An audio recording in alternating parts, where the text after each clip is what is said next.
Like, this is big. I rehomed her to a family that wanted a goat that was a good milking goat. She's so cute. And she's strong. She's just little. I think I'm trying to convince myself to keep her. There's some beef between them.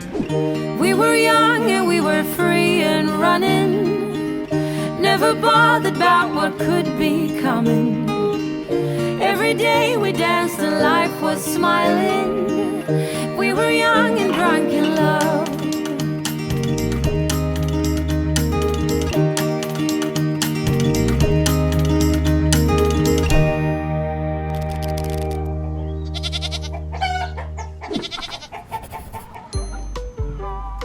Oh my goodness, guys.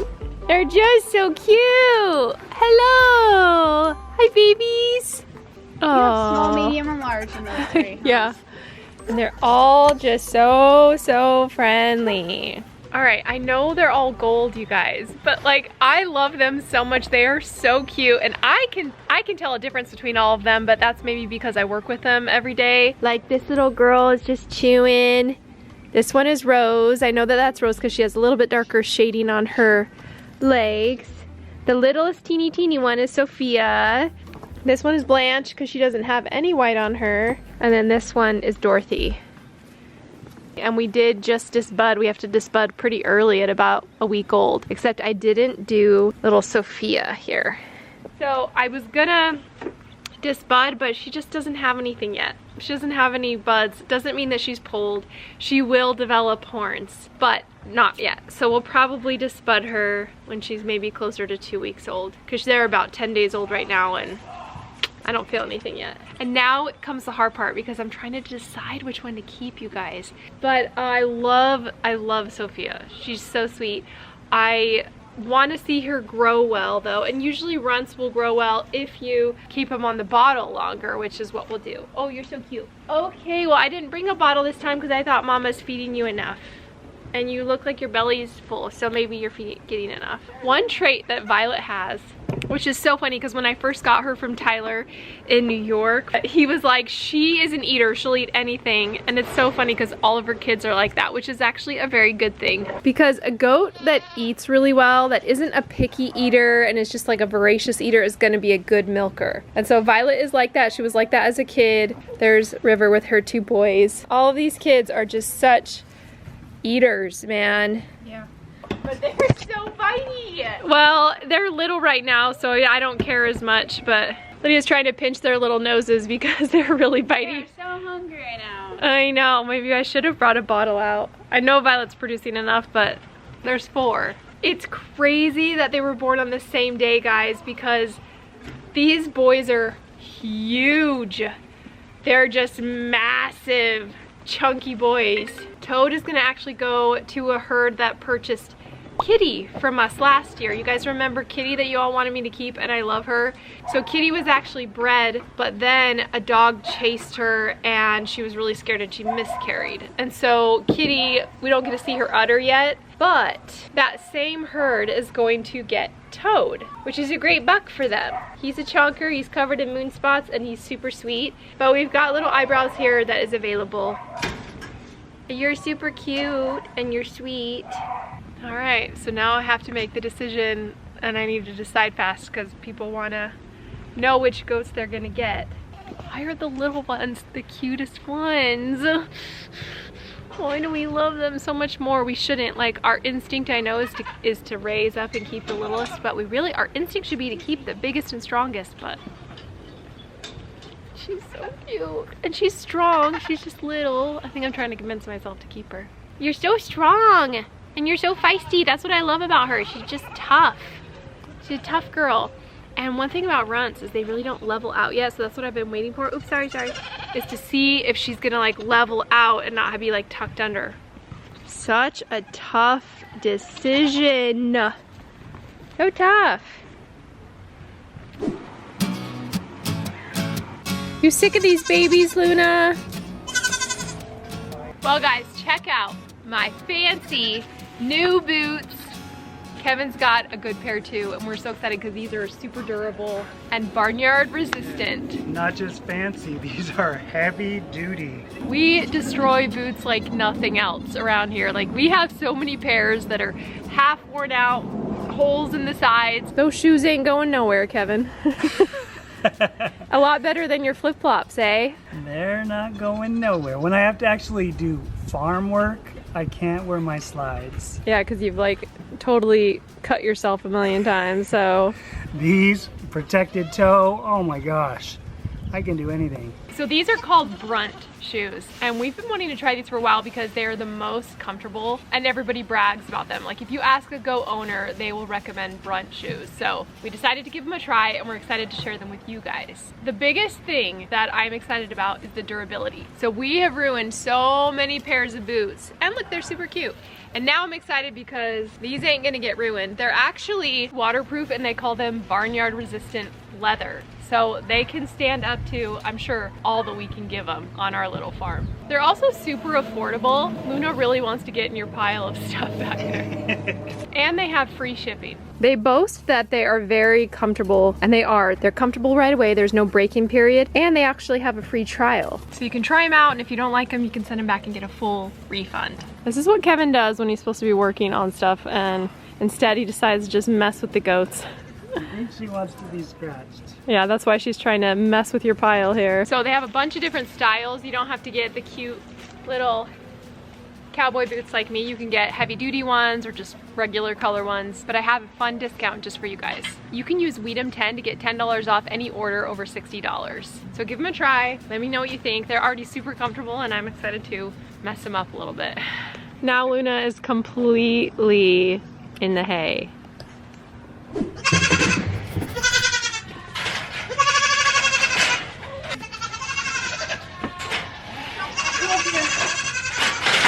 Okay, it is time for some udder comparisons today. We have one problem. So this is mother and daughter, okay? We've got River, who's 2 years old. She's looking really great as a 2-year-old. And then we've got Wednesday as a 1-year-old. But the problem is Wednesday got sick. Can't even get the lighting to work, like a couple weeks ago. And she just hasn't gotten back to the same amount of production, which I knew that was what was gonna happen. And that's why I was so frustrated, because now we've lost production, significant production for her first year. So kind of a bummer. Her first milk test, she did really, really well. And then next milk test, it's like meh. And I don't know if we'll ever get it back. And it's frustrating because you work so hard. We raised her up for a whole year, put all this effort into breeding her and getting her udder to develop, and she just drops in milk production because she got sick off of that bad bag of grain.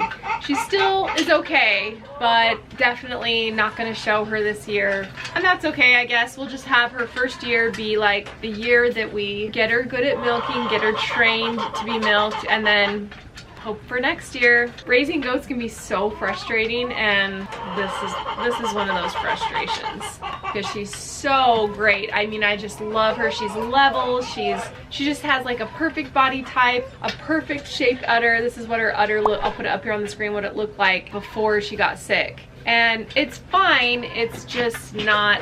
It's about half the production that it should be.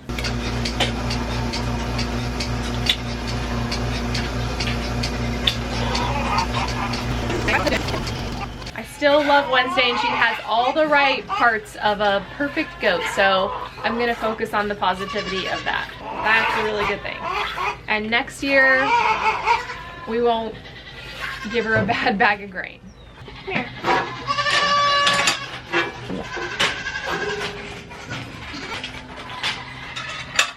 River is looking so good this year. As you guys remember, last year she had just a singleton, which was Wednesday. And this year she's just like, I knew she would just grow into that udder, and she did. Ugh, she looks so good. And I just love River in general because she's just such a sweet doe, so easy to work with and take care of. She has like a really beautiful fore udder, which is like the first part of their udder at the beginning of where it meets their belly. I'm excited to see her grow and develop because she's only 2 years old. Goats aren't really considered mature until maybe 3 to 4 years old. And so, yeah, I'm excited. She looks really, really good.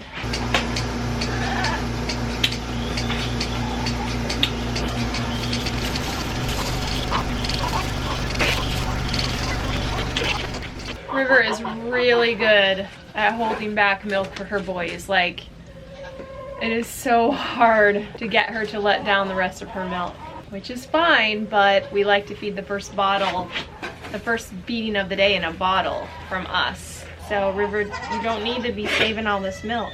Come on. Go up there. Good girl. This side. This side.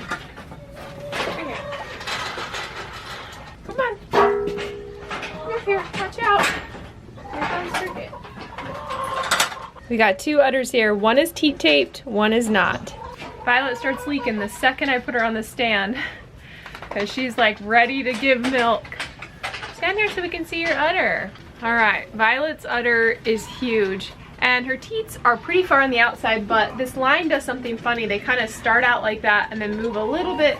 They kind of get a little bit more straight as they go throughout their lactation.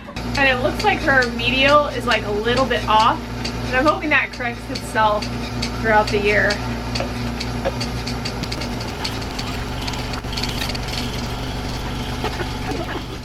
Violet's doing great with the training already. She's not really kicking too much, but you gotta go fast.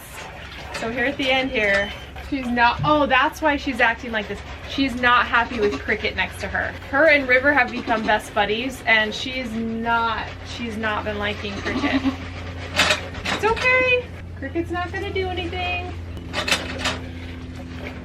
There's some beef between them. So right after a goat's kidded, they do usually have some edema, some swelling in the udder here. And so they're not gonna fully empty out. They're gonna look like they still have milk, but they're most of the time empty. Sometimes it's from them holding back milk. Part of it is from just being a little bit swollen still. Here, you take her back for me. All right, Cricket, come on over. Last one. And why do I have teat tape on her? Well, this is part of our hybrid training. So what we do is instead of separating mom from babies at a young age, we just teat tape them overnight. That way nobody is stressed and the babies are so little that they're not gonna be able to like pull the tape off. And we do this so that in the mornings for the first we do this for only like a couple days and then mom gets separated. We do this so that we can get that first milking of the day. And I use this kinesiology tape because it's easier on the skin, but sometimes some little strings get stuck over and look a little goofy. But I have a whole article on that and you can read more about that if you're interested. But basically it's a way for us to train the babies to the bottle at a young age and then have them, you know, be friendly with us. So I'm sure you're assessing Cricket's udder here. Now Cricket's udder, this is so new. Like she only had kids maybe 5 days ago. It's actually not too bad. It's a little swingy. It could be worse. It could be like way up here. So there's some side attachments. So it will be interesting to see her completely filled up. But there's one thing that is crazy about this udder. So her teats, they're actually looking a little more pointed straight down, but the openings are insane. So when I take this and I squirt it, it goes, the milk goes this way. And then when I squirt this way, it goes, oh, it's so hard to show on here. I have to be sure to like point the teats the other way. That is the oddest thing I've ever seen. Look at that. See that? Why is it? It's all sorts of confused, this udder. Like, so I try to like really position it because it wants to squirt right at me. So we're gonna let this udder develop and we'll see what it looks like later. But a big pro is that the udder is nice and soft, which is something that we really struggled with when we bred Tilly with Floki to make Fern and Tilly with Moonrider to make Tatum. Those two were such meaty udders, and this one's nice and soft, but the milk wants to run opposite, which is funny. We got some angry babies this morning. Those ones over there gotta wait. Look at that. It's so nice. This hybrid method, now they're trained. Look at that. She's got cute little curled ears like Finnick. Oh yeah. Like great grandpa Finnick? Yeah, great grandpa. I've checked like 3 times. Still a boy. Still a little boy. Look how cute he is. Look at his little face. Oh my gosh. Big, big. Look how big he is. Oh, he's a horse. Now, you're probably wondering why we're not using the lamb bar, and that's because those lamb bars are such a pain to clean out. Every little tube has to be scrubbed and washed out every time, and we've just decided it's easier to feed each one a little tiny breakfast and then put them back with their moms. It just takes less work overall. We probably should bring out a couple bottles, but Kevin just sits here and feeds each one. He starts with is that the littlest? She's getting big. I was gonna say, she's big. Or I can go get the cold bottle and feed them at the same time. I actually have a second bottle. I'm gonna go get it real quick. So some of you are probably wondering, where's Duchess? Well, I sold her. I rehomed her to a family that wanted a goat that was a good milking goat, and she is that. She produces a lot of milk. It's just that I think when it came down to it, trying to decide which line I'm gonna work on improving, I didn't want to work with Duchesses anymore.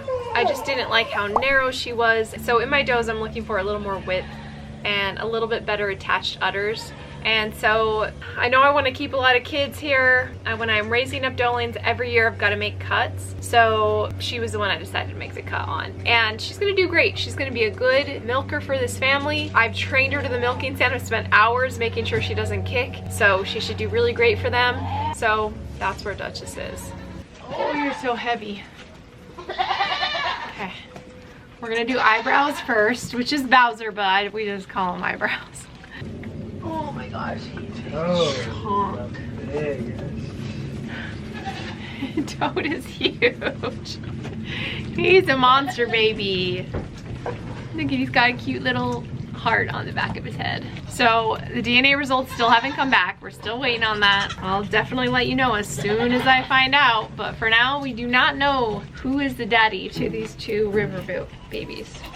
Oof, guys, these first few days trying to introduce Cricket to the nursery herd has been not so fun. Every mama is acting confused about which baby is theirs. Babies are acting confused on which mama is theirs. And there's just been a ton of fighting, which I hate to see. It's like, I know that they need to work out their differences and figure out who's the dough on top, but I just hate having to watch them get bloody heads in the process. The babies don't care at all. They're having fun, and all of these three mamas aren't mean to the babies, which is really nice. But yeah, sometimes we spray them with a little bit of water to help calm them down, distract them a little bit. But yeah, it's gonna take a couple days to get everybody settled and everybody okay with each other.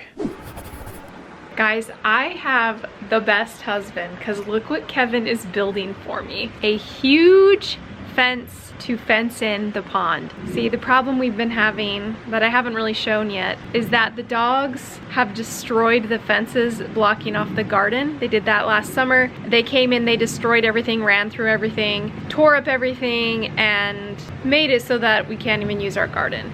We also noticed that the doggies just love to get in the pond, which is kind of fun when you first think about, but then they run through the mud, especially when we get irrigation, and then they run back through the pond. And we think that's sort of contributing to imbalancing the pond a little bit. So we want to control when we let the dogs in, if we let them over here. And that's where the next gate comes in.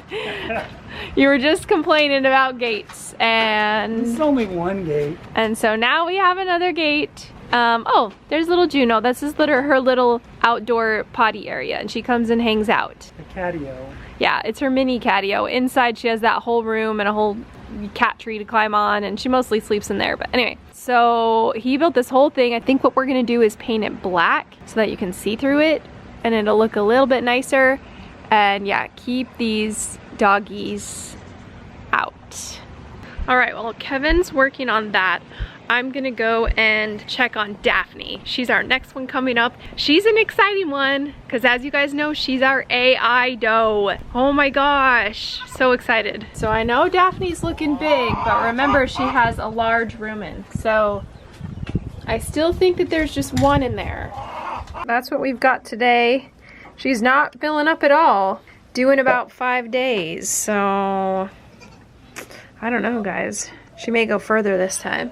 So Daphne is due on the 25th. which is a Tuesday, I think. We shall see if she actually delivers close to that date. I would say she would go further, but sometimes when they have a singleton, they don't even really fill up that much. Daphne loves her Repliment gel.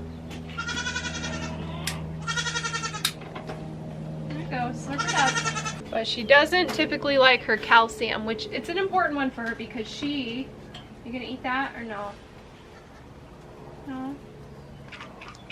If you remember, Daphne does not like to push. She doesn't like it. I mean, I wouldn't either, but she just doesn't have the urge or just doesn't want to. So we've got to watch her really, really closely. I'll check her ligaments right now. And they're nice and hard, so we have time. We have time.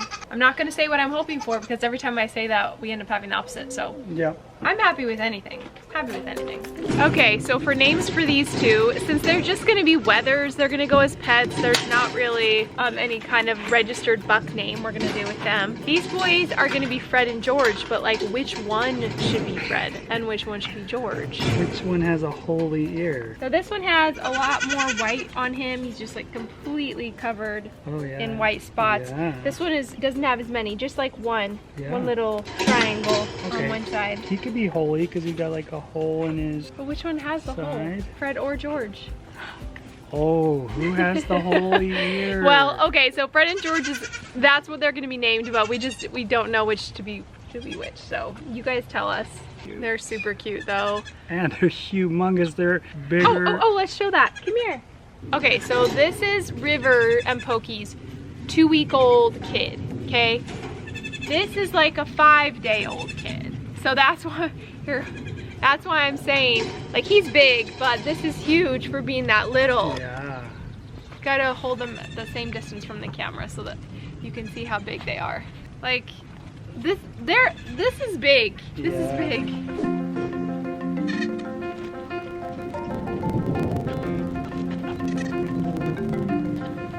It is so hard to take pictures of these babies. They are just crazy. It's so hard.